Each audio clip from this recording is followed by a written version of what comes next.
ये जुनून मेरे को कभी था कि भी 100 व्यक्तियों का जहां भला हो, वहां चाहे मेरी जान चली जाए। ये जुनून मेरे अंदर भरा हुआ था। पद और जीत का मैं कभी भूखा नहीं रहा।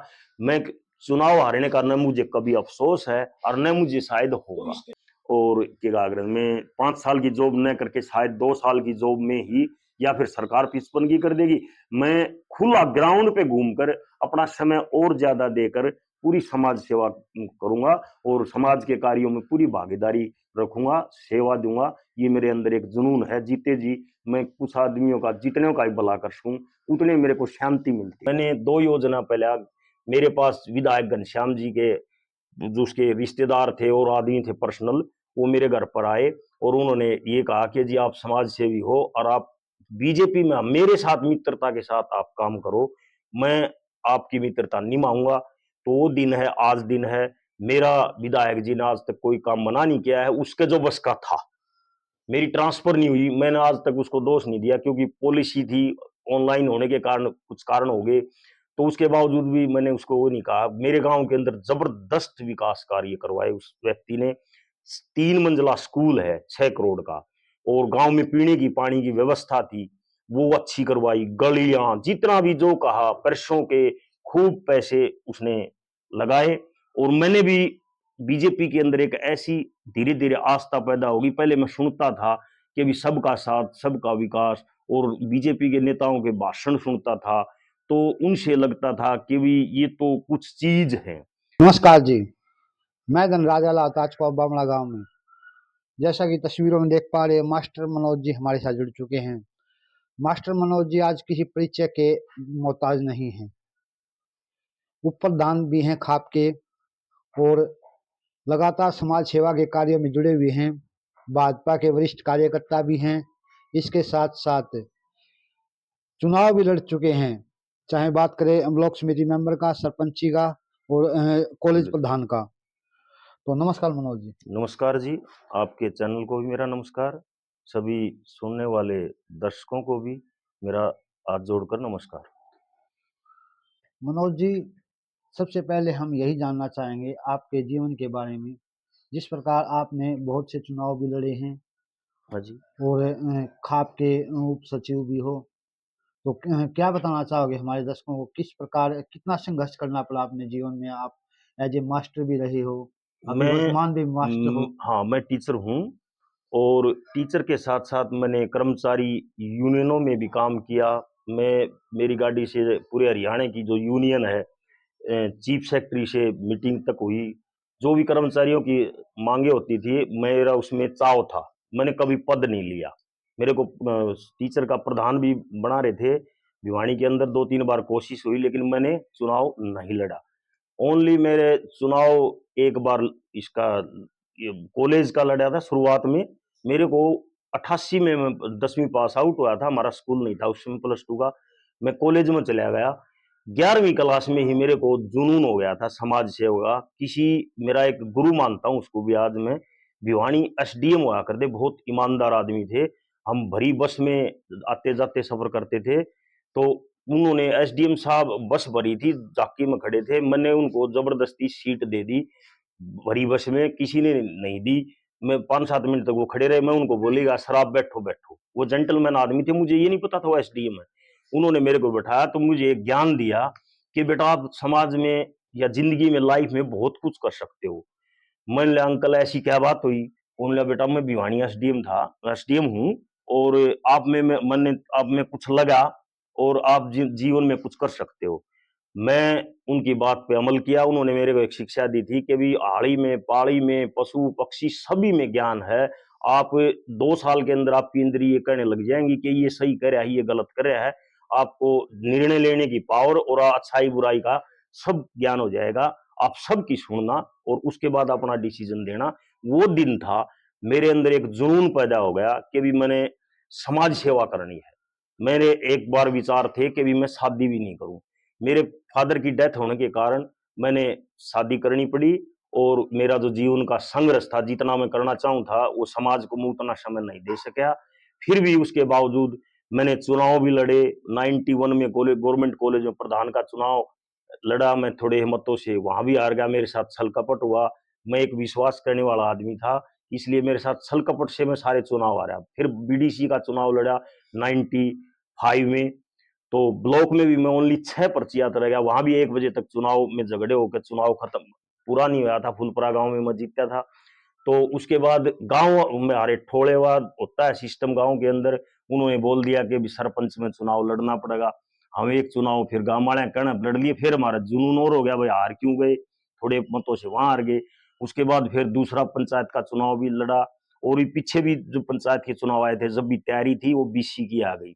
अब की बार मुझे अच्छा महसूस हो रहा था कि भी समाज हमारे साथ जबरदस्त है, और जबरदस्त एक तरफा चुनाव जिता देगा, हमारे को समाज सेवा करने का और अच्छा मौका मिलेगा।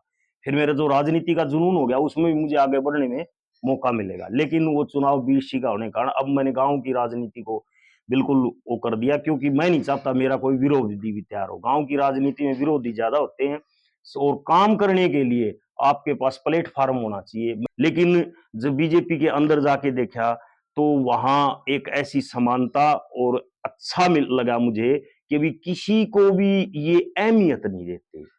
आज जनता वोट से नहीं जताती, हराती है। कांग्रेस का भी अगर राजनीति पर बात आ गई तो मैं बताना चाहूंगा, हारने का कारण यही था कि भी जैसे आगे जो सामने दिखाई देता है, लोग देखते हैं ये आएगा चौधरी, तो जनता उससे कटती है, जिताने के लिए वोट नहीं देती, हराने के लिए वोट देती है। बीजेपी कांग्रेस का अच्छा माहौल था, लेकिन बीजेपी ने, वो बताया मैंने, ऐसा तरीका है नीचे तक, पन्ना प्रमुख तक लोगों से जुड़ी, और उन्होंने जो अपने काम के दम पर समानता, पूरे हरियाणा के अंदर समानता, वैसे तो देश के अंदर मोदी ने समानता ला रखी है, चाहे किसी के बारे में कुछ भी कह दो, लेकिन वो किसी का के साथ गलत नहीं करते। मनोज जी, एक बार बीच में रोकिए। हाँ जी। आपने बताया कि सबका समान विकास, हम्म। ये हरियाणा में बीजेपी का एक नारा था। हाँ। अभी जहां पर रोहतक झज्जर की बात कर, हाँ जी। अपनी भिवानी से निकल गई बात, हाँ। वहां पर वर्तमान में कोई विधायक नहीं, कोई मंत्री नहीं। हम्म। तो आपको ऐसा लगता है जो काम यहाँ पर होंगे, हाँ जी। जहाँ पर मंत्री नहीं, विधायक नहीं, तो समान गति से विकास करें, वहां पर भी होंगे? एक आपको उदाहरण दूंगा मैं छोटा सा, कि मेरे गांव के अंदर एक जोड़ था, उस समय कांग्रेस की सरकार थी, हम चंडीगढ़ तक गए, उस एक जोड़ की ग्रांट नहीं मिली। अभी पूरे हरियाणा के अंदर 6000 गांव के अंदर जितने भी जोड़ थे, क्योंकि आज गांव के अंदर पीने के पानी की, पशुओं के पानी की इतनी जबरदस्त समस्या है, इन्होंने हर गांव के जोड़ कर दिए, वो चाहे रोहतक गांव का हो, चाहे वो भिवानी का हो, उन्हें इस चीज से कोई मतलब नहीं है। ये ही चीजें मैंने बीजेपी की देखी, और सरकार का तीसरी बार आने का कारण भी सबसे बड़ा ये है, सबको साथ लेकर चलना, सारी पॉलिसी ऐसी बनाना कि भी पूरे हरियाणा के अंदर समान कार्य हो। जब सीएम साहब होगा 56 दिन का कार्यकाल, जी 56 दिन में उनकी विकास कार्यों की गति काफी तेज थी। बिल्कुल। शायद ये भी बोल सकते हैं कि चुनाव नजदीक थे, तीसरी बार सरकार बने ना बने, उनका प्रयास है तीसरी बार सरकार बने। बिल्कुल ना मानकर चल रहे थे। सरकार बन चुकी है, तो आपको उम्मीद है जो गति 56 दिन के कार्यकाल में थी, वो गति आगे भी जारी रहेगी? मेरे हिसाब से जो नायब सिंह सैनी जी हैं, वो बहुत ही राजनीतिक रूप से मैच्योर व्यक्ति है। जो मनोहर लाल जी थे, उसको मैं राजनीतिक नहीं कह सकता, लेकिन एक समानता का जो प्रतीक उनके अंदर था, सबको साथ वाला, वो उनके ऊपर ज्यादा स्टिक बैठता है, और राजनीतिक और काम करने वाली शक्ति उनमें भी थी। लेकिन जो सैनी साहब हैं, उनमें राजनीतिक ज्ञान बहुत ज्यादा है, वो उस स्पीड से ही हम बिना मांगे दे रही हैं। अभी आप देखो, किसानों की बड़ी समस्या थी लाइट की, जो खंभों की लाइन है, बिना बात एक किसान को नुकसान हो रहा था, उनको सभी को बिना मांगे मुआवजे की बात कर दी। तो किसान की बात हो, चाहे जवान की बात हो, खिलाड़ी की हो, ये अपने आप इनको ग्राउंड से जब कोई आवाज आती है कि ये कमी है, उनके पास पहुंचनी चाहिए, और पहुंच भी जाती है, वो उसको समान दृष्टि से लागू करते हैं। व्यक्ति विशेष के काम में इस सरकार का कम ध्यान है, जो सार्वजनिक काम है और समानता के काम है, उनमें इस सरकार का ज्यादा ध्यान है, और वही इनके राजनीतिक फायदे की है, और इसी के कारण बीजेपी तीसरी बार सरकार आई है। आपने सामूहिक कार्यों की बात, हाँ जी। एक सामूहिक कार्यों में टीचर ट्रांसफर पॉलिसी, जी हाँ, और वो लंबे समय से अटकी हुई है, रुकी हुई है। हाँ और टीचरों ने भी विरोध किया, बिल्कुल। बार बार सीएम साहब मिले हैं, शिक्षा मंत्री से मिले हैं, तो क्या कुछ कहना चाहोगे, क्या दिक्कत है कि ट्रांसफर नहीं हो पा रही? ट्रांसफर का रीजन जुड़े हुए हैं तो बिल्कुल जुड़ा हुआ हूं मैं। ट्रांसफर से संबंधित जो समस्या होती थी यूनियन के साथ वहां जाता था और मीटिंग भी होती थी और उस चीज का मैं भुगत बैठी हो गया। मैं एनसीसी ऑफिसर हूं, मेरी ट्रांसफर नहीं हो सकती। पॉलिसी के अंदर ये है एनसीसी वाले की ट्रांसफर नहीं होगी, लेकिन ऑनलाइन का बेनिफिट भी हुआ है और नुकसान भी हुआ है। अगर ऑफलाइन होती तो मेरे को एडजस्ट कर देती सरकार। ऑनलाइन ऊपर से ट्रांसफर खुल गया, मेरी प्रमोशन होगी, पोर्टल के ऊपर दूसरा बंदा बैठा था मेरी पोस्ट का, तो मैंने दूसरी जगह जाना पड़ा। और टीचरों की जेबीटी जो टीचर है उनका रीजन था उसमें ऑनलाइन जो ट्रांसफर पॉलिसी आई उसके बारे में बताता हूं मैं आपको। बहुत ही अच्छी चीज है, बहुत अच्छी चीज है, लेकिन कोई भी आप नया काम लाओ, मनोहर लाल पॉलिसी ले अच्छी अच्छी, लेकिन नए काम में फॉल्ट आते हैं। फैमिली आईडी है उसमें भी आ रहे हैं, क्योंकि हमारे पास जो पोर्टल के ऊपर जो सिस्टम होता है, सिस्टम एक बार में सभी चीज को नहीं पूरा कर सकता।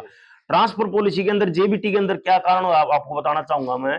जेबीटी टीचर के अंदर डिस्ट्रिक्ट कैडर होता है, तो पोर्टल के अंदर डिस्ट्रिक्ट कैडर में बंदा भरेगा, ज्यादा भर दिया मान ले डिस्ट्रिक्ट में, पोस्ट कम होगी, तो उस वजह से वो फॉल्ट आ गया जेबीटी वाला। तो जेबीटी की लंबे समय तक खची है। बाकी टीजीटी और पीजीटी की तो 2-3 बार ट्रांसफर हुई, बड़ी अच्छे ढंग से हुई है। अभी इसी का एक उदाहरण दूंगा। मेरे स्कूल में 2-3 टीचर थे, वो कांग्रेस की तरफ हंगा लगा रहे थे। मैंने लिया एक बात ध्यान है, कांग्रेस आएगी तो हुड्डा साहब करें कि पॉलिसी तोड़ांगे ट्रांसफर की, तो भाई जिसका दम होगा नजदीक होगा वो नजदीक बैठेगा। आप यहाँ नजदीक बैठे हो तो आपकी ट्रांसफर भी, अच्छा जी मेरी ट्रांसफर हो जाएगी, मां बिल्कुल होगी तेरी ट्रांसफर, तेरे में दम होगा तो नजदीक रहेगी। तो ये पॉलिसी का उसका दहका लगा टीचर का। तो देखो एक ऑनलाइन ऐसी अच्छी बनाई, लेडीज के नंबर दिए इन्होंने, एज के नंबर दे दिए सभी को, लेडीज को एक्स्ट्रा और बीमार को 20 नंबर तक इसमें दिए गए। 20 नंबर बहुत ज्यादा हो जाते हैं सर्विस के अंदर। तो जितनी लेडीज थी और जो बुजुर्ग थे वो और कपल केस थे आपस में नौकरी करने वाले, सभी को नजदीक स्टेशन मिले हुए हैं। 90% जो कर्मचारी है खुश है। अंदरूनी जबान से हम कर्मचारी क्या होता है उसको और कोई कमाई होती नहीं, टीचिंग लाइन तो ऐसी है, वो क्या सोचता है कि भाई 5% डीए मिले, वेतन आयोग भी मिला, अगला बीजेपी की सरकार को कर्मचारी थोड़ा विरोधी एक ठप्पा मार दिया। जबकि सारी चीज सामान्य है। ऐसे स्टेट दिखा दूं आपको जहां तनख्वाह देने को नहीं है। देखो सिस्टम से ही चीज मिलती है, महंगाई के अनुसार महंगाई मिल रही है, तो कर्मचारियों को फिर भी अब कर्मचारी फिर भी पॉलिसी के कारण इससे बीजेपी के साथ है, लेकिन ज्यादा विरोध में था। सर जैसे बात करें आप राजनीति से, समाज सेवा से, हाँ जी, लंबे समय से जुड़े हुए, लेकिन राजनीति में आपको सफलता ना मिली, 3 से 4 बार आप असफल रहे, तो जो जुनून आपको पहले था राजनीति का, असफलता मिलने पर भी वो जुनून आगे जारी रहेगा? मेरे हिसाब से मेरा जुनून घटा नहीं है, मेरा जुनून बढ़ा है। मेरे एक बात चल गई है, सभी समाजों ने अपनी अपनी खाप बना रखी है। दामान खाप में तो अब भी मैं काम कर रहा हूँ, हर एक 12 गांव की दामान खाप है, खैरकंगा सारे गांव आते हैं। और उसके बाद एक गरेवाल खाप बनाई जा रही थी गांव के अंदर, वो किसी कारण पेंडिंग है, उसमें मैंने रुचि दिखाई। 2 साथी हम तैयार हो गए थे, तो उनमें से एक फैसला होना बाकी है, तो उसमें भी मैंने काम करने की सोची। जो समाज सेवा जो प्रेरणा है, हाँ जी, कोई ना कोई तो किसी प्रेरणादायक जरूर होता है, प्रेरणा स्रोत होता है। आपने कहाँ से प्रेरणा?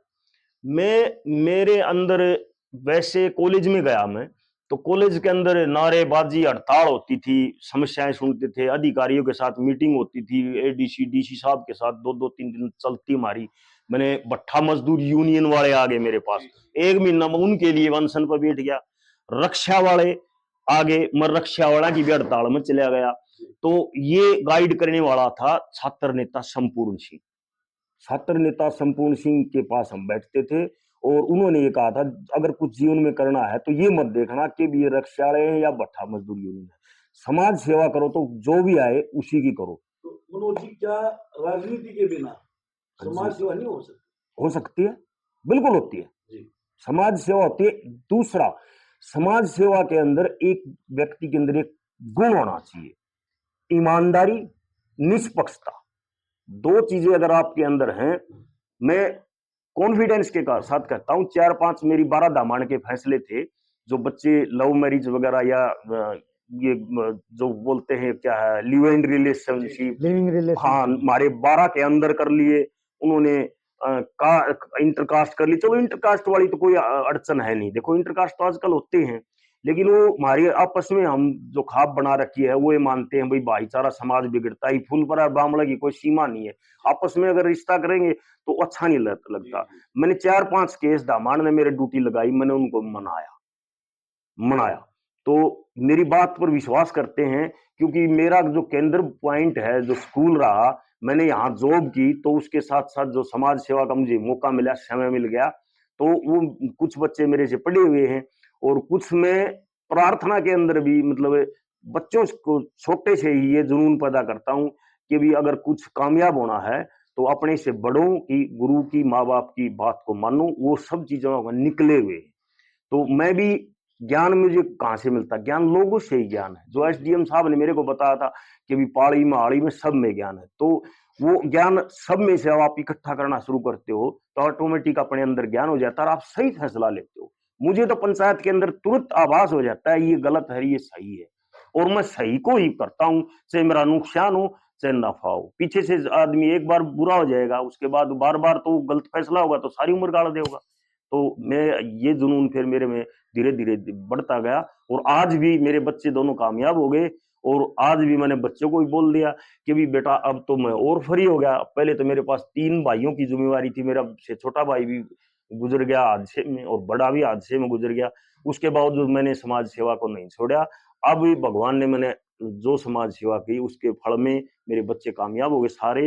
मनोज जी, लास्ट क्वेश्चन हमारा, हाँ जी, आप शिक्षा क्षेत्र से जुड़े हुए, हाँ जी, समाज सेवा से जुड़े हुए जी, तो अभी आपने शिक्षा क्षेत्र में, आपकी मिसेज भी शिक्षा क्षेत्र से जुड़ी जी, तो शिक्षा क्षेत्र में सुधार को लेकर जी, एज ए समाज सेवी होने के नाते आपके क्या प्रयास है? मैं ये बताना चाहूंगा शिक्षा के क्षेत्र में सुधार है जी, अभी सुधार है, लेकिन जरूरत और भी ये है आपके जैसे मेरे अनुसार। हाँ, ग्रामीण क्षेत्र की बताऊंगा। सरकार ने एक एसएमसी बढ़ाई थी, एसएमसी, और उसको पावर भी दे रखी है, ठीक है। तो एसएमसी के माध्यम से स्कूलों में कितना भी सुधार किया जा सकता है, उस एसएमसी को थोड़ा और बड़ा किया जाए, और जो सरकार की जो ग्रांटें हैं उसके माध्यम से और दी जाए। जैसे मैंने मेरे बामड़े का स्कूल 30 चक्कर चंडीगढ़ के निकाय, मेरी भी धूल चाट रही थी फाइल, 2 साल 1.5 साल हमारे स्कूल में लग गया था, लोग कहने लगे थे भाई मास्टर चंदा है कोई। मैंने पूरे जोर लगा के तेल फूक के अपनी गाड़ी का और मैं पास करवा, बहुत अच्छा स्कूल बना। वहां भी मैं उन कमरों को बना के छोड़ दूंगा। अभी मैंने वहां पर एक स्टेज, बीडीसी चेयरमैन है विकास गोलू, उससे मैंने स्टेज पास करवाया है, और वहां भी मैंने शुरू कर दिया। जहां मैं नौकरी करूंगा वहां तो मैं कुछ चाहता हूं भाई अपनी तरफ से भी कुछ करवाएं। हाँ, मैं अपनी तरफ से लगा हुआ हूँ, कमरे भी बनेंगे, उसकी 4 द्वारी की भी। मैं कपूर जो वाल्मीकि है मेरा अच्छा मित्र है, ठीक है, मेरे धर्मवीर जी से भी अच्छे हैं, एमपी से ग्रांट लाऊंगा मैं, विधायक घनश्याम जी से बता रहा हूँ मेरी मित्रता अच्छी है, तो कपूर से भी मैंने बात की है, मैं उसकी 4 द्वारी भी स्कूल की करवाऊँ। सर, एक हमारे चैनल के माध्यम से आप युवाओं को क्या संदेश देना चाहोगे? मैं युवाओं को संदेश ये देना चाहूंगा, या तो वो जी लगाकर पढ़े, अपने अंदर 10वीं 12वीं के ऊपर परिवार भी समझ जाता है तेरा बच्चा किस लेवल पे है। अभी नॉर्मल पढ़ाई का सिस्टम नहीं रहा, कंपटीशन बहुत ज्यादा हैवी है। बच्चा अगर उसका आईक्यू ठीक है तो उसको जबरदस्त मौका दो और वो कामयाब हो जाएगा, क्योंकि सिस्टम चेंज हो गए, पढ़ने वाले कामयाब हो गए। अगर वो नहीं होता है तो उसको टेक्निकल लाइन में जाने की मैं सलाह देता हूँ। भाई आप हाथ का काम सीखिए, ट्रैक्टर, मोटरसाइकिल ठीक करा, कोई भी अपना टेक्निकल काम में बढ़ जाओ, ठीक है। या अपनी एग्रीकल्चर है तो एग्रीकल्चर में भी पढ़ाई काम आती है। इतने आप कम पढ़े लिखे हो तो वहां पर भी जरूरत है। आज जो किसानी है वो भी आज पढ़े लिखे की होगी, साधन भी ऐसे आ गए, टेक्नोलॉजी ऐसी आ गई कि भी पढ़े लिखे की जरूरत है। तो कामयाब होने के लिए बच्चे का आईक्यू चेक करके उसके हिसाब से उसको चलाओ, नहीं तो बच्चा कहीं दिन का नहीं रहता, जो बीच में रह जाता है, ना तो घर के काम कर सकता हो और न पढ़ाई कर सकता। तो मेरा संदेश यही है, बच्चे के आईक्यू के हिसाब से उसकी लाइन बनाए, माँ बाप के हाथों होती है लाइन बनाए। अगर माँ बाप भी है पढ़े लिखे नहीं है तो गुरु से सलाह ले सकता है। मेरे स्कूल में बच्चे लेते हैं खूब, गुरु जी मैं मेरी इस लाइन में ठीक है, मैं क्या कर सकता हूँ, बताता हूँ, मैं लाइन बताता हूँ। धन्यवाद जी। थैंक यू, बहुत बहुत धन्यवाद आपके चैनल का भी, और आपकी बात समाज तक पहुंचाने के लिए आपका बहुत बहुत धन्यवाद, थैंक यू।